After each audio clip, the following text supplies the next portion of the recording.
Hey, how's it going, guys? This is your boy Hazzed, and in today's video, we're on the Shadowlands beta just after the recent nerfs that happened to PTR have now been applied to beta. And in this video, we're going to be discussing that and also touching on Necrolord and Kyrian. Which ones are stronger? Kyrian got a bit reworked and is a bit more balanced in comparison to the other covenants. So, let's go ahead and jump into this video and talk about this. So the first thing that we need to do is address what exactly happened to our class here. Now first off, AP scaling on Obliterate was nerfed. Obliterate two-handed frost damage was nerfed by 5%. Our Pillar of Frost was nerfed by 3 seconds and changed to a 1 minute cooldown, which, lowered the length of our burst. And of course, made it last 3 seconds less, which overall, pretty big when it comes in terms of PvP or PvE, because PvP is definitely inclined to be more important when it comes to cooldowns, and the length of those cooldowns not lining up with other classes' cooldowns, and being that it's on a 1 minute cooldown, it will line up quite a bit more with other classes' CDs, especially if you're not running, let's say, a hard stop or something along those lines to cause it to have a much longer cooldown, which is probably going to be even more important considering it is a 1 minute cooldown now. So getting into the damage before, when it came to Necrolord, I believe our top end was around 18k when we got our full strength buff on this class. Now starting out on this, how do we set up for big obliterates, the biggest as we can? Now when it came to Kyrian before the nerf, I was able to hit like 21ks, which obviously to anyone who's played beta, seen beta damage, knows that that is just like absolutely like broken heights of damage, and there's really no other way to really justify dealing that much pressure. But here we're gonna go ahead and line up our cooldowns. We got to stack up Razor Eyes, because obviously the extra frost damage is gonna make our obliterates hit quite a bit harder. Now there's a reason I'm keeping runic power capped while I'm using Glacial Advance, because if you try to just kind of tiptoe your way to the top with Glacial Advance instead of runic power capping before stacking it, chances are in PvP it is going to fall off, because you don't nearly have as much control, and you're kind of control, and you're trying to strain yourself getting up your Razor Eye stacks in PvP in comparison to, let's say, trying to do that, let's say at 30 runic power, and you're trying to throw off Glacial Advance, and you're going to go ahead and get runic power just absolutely destroyed on that, and it ain't gonna be fun. Anyway, so Abomination Limb, you use this ability. It's a 2 minute cooldown, so that's gonna be a minute longer than Kyrian, and it's gonna cause you to AoE shadow damage with these little limbs that come out of your body, and it's gonna cause people to grip in every 4 seconds, which is still pretty strong, still mechanically beefy. We're gonna go ahead and throw in some damage here. I didn't realize there was so much going on with this with these procs up here. They just like instantly lined up. So we're going to deal a little bit of shadow damage with that on the 2 minute cooldown, and of course there is a bit of an internal effect that causes us to deal a bit more damage with Abomination Limb, being that one of the reworks increased our strength percentage based on how many people are close to us. So if you're planning on playing at melee cleave in Shadowlands, it will buff up your damage quite a bit when you're playing Abomination Limb. Now one of the very interesting things which I realized last night while I was actually playing a different video game is Abomination Limb is obviously strength scaling. So it's going to increase your strength by 5% if you're alone, 10% if you summon your ghoul next to you or if you have another person, and 15% if you have 3 people next to you, which is going to be, obviously the best it can be. Now, be that Kyrian is going to be mastery scaling and Abomination Limb is going to be strength scaling, I started realizing that after a certain percentage, that the devs have talked about this before, after a certain percentage, offstats start to DR, which also means that ability, such as Kyrian, that gives off stats, is going to end up in the long run being a bit worse, I believe, than the strength scaling of Abomination. But it does have a reduced cooldown in comparison of being 1 minute instead of obviously being 2 minutes, which does make it okay. But in terms of damage pressure, surprisingly, both of the covenants seem to be fairly balanced in this version of the beta. Obviously this could change at any point in time. This could get wild for either of these two classes. We're gonna go ahead and throw up some damage here. There's a 14k, which is fairly middle, actually it's a fairly high side of damage right now. The highest crits I've gotten with Abomination Limb at the current moment was about 15, and about 15.5k, which is pretty good damage in comparison to other classes. especially here on the Frost DK. Now we convert that to PvP damage, and we're still fully capable of hitting 10 to 11k crits here with Abomination Limb on the beta, which still is fairly strong burst considering that we have, I believe, around 31k health right now, wearing BG gear, which may go up in the future, and also we really don't have optimization on our gear to grant us full mastery and full versatility, the golden stats you want to deal those massive obliterate crits. So that's going to be a huge effect when we're actually able to pick up gear that we want. We'll increase our obliterate damage even further. And of course, in the future, when we are able to pick up optimized gear and reach much higher levels of mastery, the mastery is going to start DRing. And in the future, that's going to make, I believe, Kyrian worse at damage than Abomination Limb. That's currently pretty balanced here on the beta, so let's go ahead and go over to the Kyrian side and take a look at Frost DK over there. So the important part, combat meditation here with Kyrian. Now Shackle of the Unworthy increases your mastery by 480 for 10 seconds and occasionally expels sorrowful memories. Walking through sorrowful memories extends its effect by 3 seconds. So if you're wondering how much of a nerf this was to this ability, originally it was bugged out giving 1080 mastery, which is literally over double than it's currently sitting, which would make it quite a bit stronger than Abomination's Limb. Now it's actually dealing 480 mastery the way it's supposed to. Before it was actually tooltipped to do, I believe it was 720 mastery, which was also a bit strong, and if that was the case, it would still be quite a bit stronger than Abomination's Limb. So we're going to go ahead and head over to the DPS dummy, make sure it's dealing 540 mastery, and also check on the orbs that it's spawning. Before, the orbs would spawn at a rate where you could almost keep up the ability at 100% use time and just keep up that mastery buff throughout the entire fight if you were picking up the orbs correctly.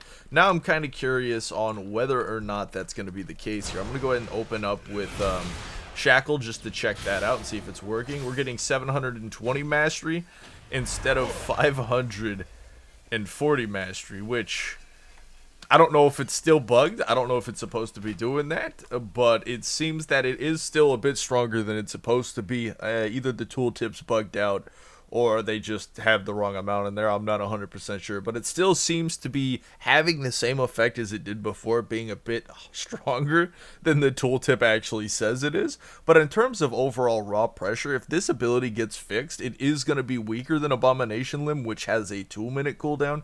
And of course, this ability only has a 1-minute cooldown, so you can line it up with your Pillar of Frost every time you burst, which is fairly nice. Now, I do believe this ability should deal a little bit less pressure than the Grippy Hands, because it's on a 1-minute cooldown, but at the same time, the Grippy Hands, even though it's on a 2-minute cooldown, comes with a lot of mechanical strength in comparison to Shackle of Unworthy. But I do enjoy playing both of the builds at this point. They do deal quite a bit of damage, and of course I'm using Coltirian's Favor, which got rebuffed up with the obliteration damage. It's pretty cool to see that they did that and reverted that, because it was actually kind of painful to see that they nerfed that down that far, because it basically made it almost useless, right? You go ahead and pop on the Frostworm's Fury legendary and stun everybody within your giant dragon's breath was actually mechanically stronger than increasing your obliterate damage, which was I was kind of like, oh, that's kind of sad. But at the same time, okay, whatever. And also, talking about the dragon's breath that stuns everybody, in Legion we had the same legendary, but the effect didn't work in PvP,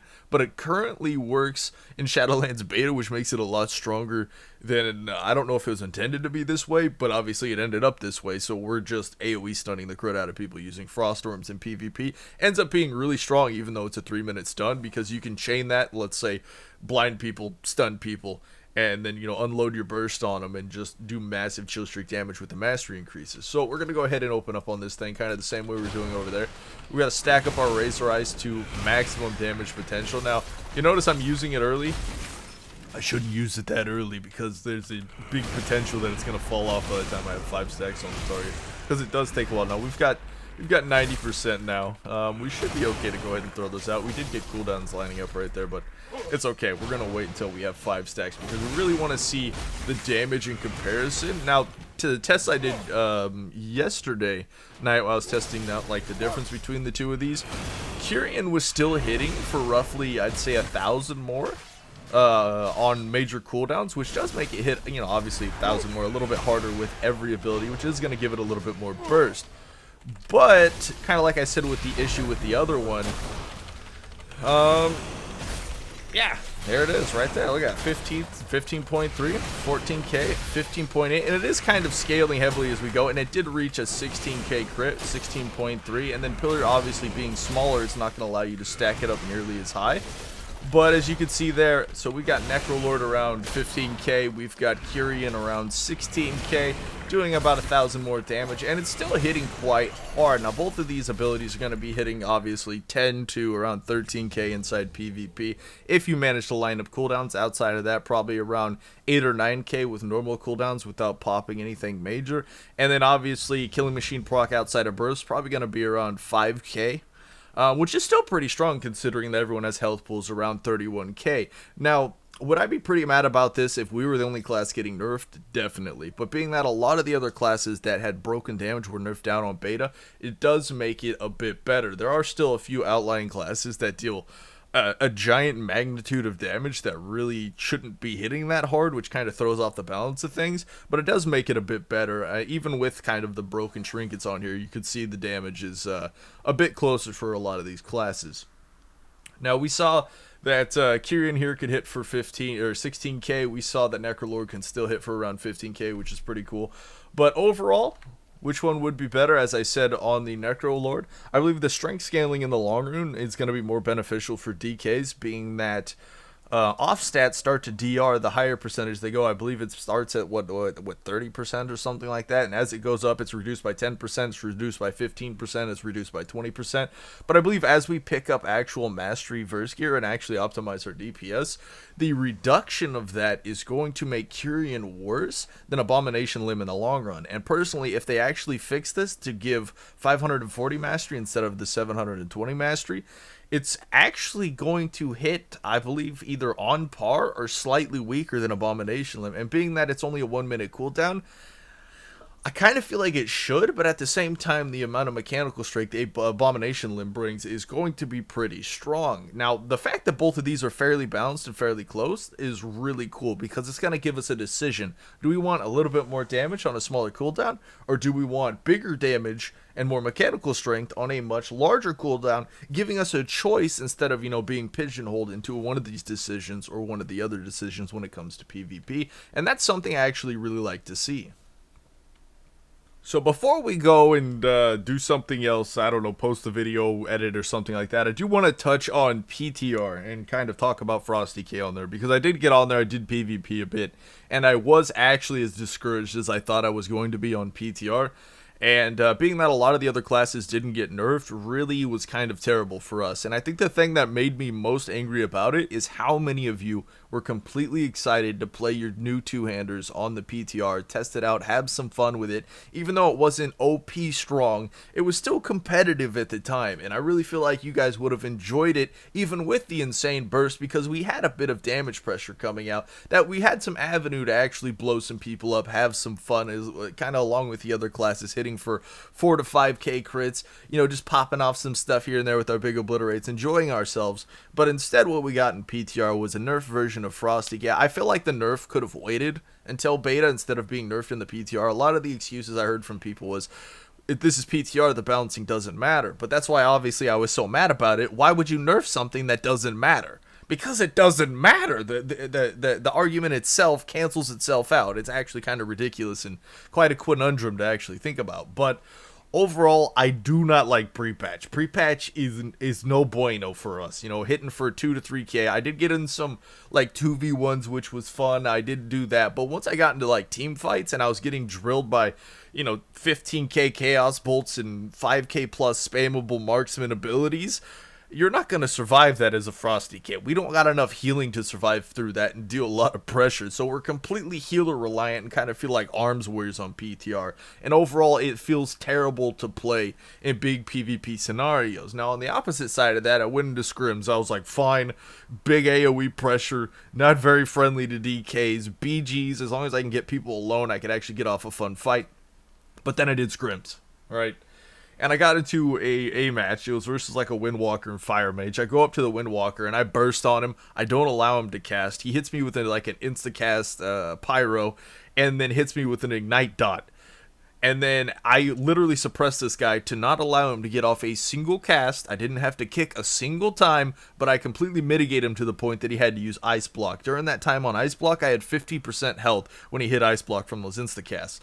A dot took me from 50% to basically 0%, where I Lichborn healed myself, threw up Anti-Magic Zone, and then a Windwalker walked over and just poked me, and I died at that point. So essentially, I died to a mage's Ice Block from passive damage because I didn't have enough burst damage to beat an insta-cast Fire Mage. And at that point, I was like, well, PTR is not for me.